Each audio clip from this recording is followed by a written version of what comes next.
şu günlerle bola yine de avam feribiyet yerler. Bu şeyle bir adamla bilen yüzden ketleş yerler. Akına olsa belli bir günün koyup ver. Hani gayret, hani kusur, hani rek. Senin peygamberine but diye oturla. Mezhep başına but diye oturla. Önlüğüne but diye oturla. Demleri çıkmadı. Havanın kızgını diyemem. Havanın soğuğu diyemem. Her bir meclisinizde kıyılırın Mevlid Peygamber'in kıyını. Bişirin çöröklüğünü değil, petirliğini değil. Koy bağlılar tutun solon tutuyan olsa. Biz ona kalaylıyım, ona. Hakkı hürmet bi harim ilahi. Böyle kabul bahşiş derler. Akun ağa, ten otada barakayım, biz yürekler tütetin, bişirin petirleri falan edin, beydin şey deyip Ustad-ı Muhterem sen adamlara barakayım, ben şu an kızgınlığa talyarsın. Ustad-ı Muhterem, biz yüreğiminin tüteyen dağıdı şey, ketir millete şu halaf-ı şeriat celeteleri amedip de saz-ı musiqisini kaptandan getirip de barakayım, şu suratında milleti günahkar etmekten. Şuna, bizim yüreğimiz şuna tütüyor.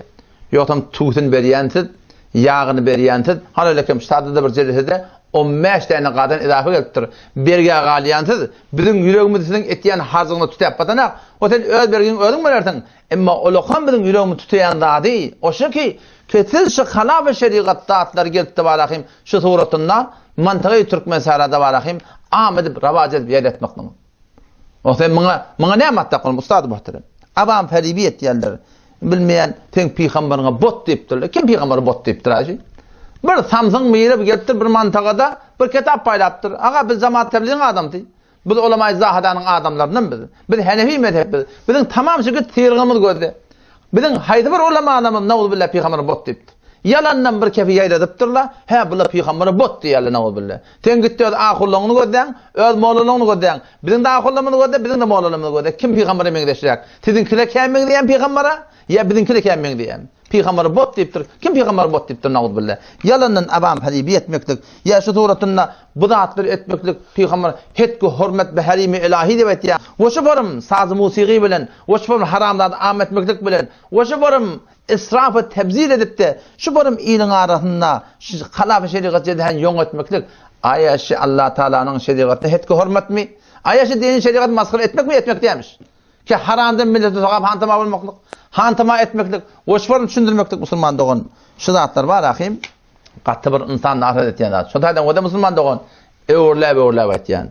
Biz Mevludkhani ki, Hanefi mezhebin memnatı bilen bolsa, biz hiçbir muhalefetimiz yok. Mevludkhani'de ne emma diye, Müslüman doğunu bilin ha, Mevludkhani'de ne emma var, Mevludkhani'de şu zatlar var.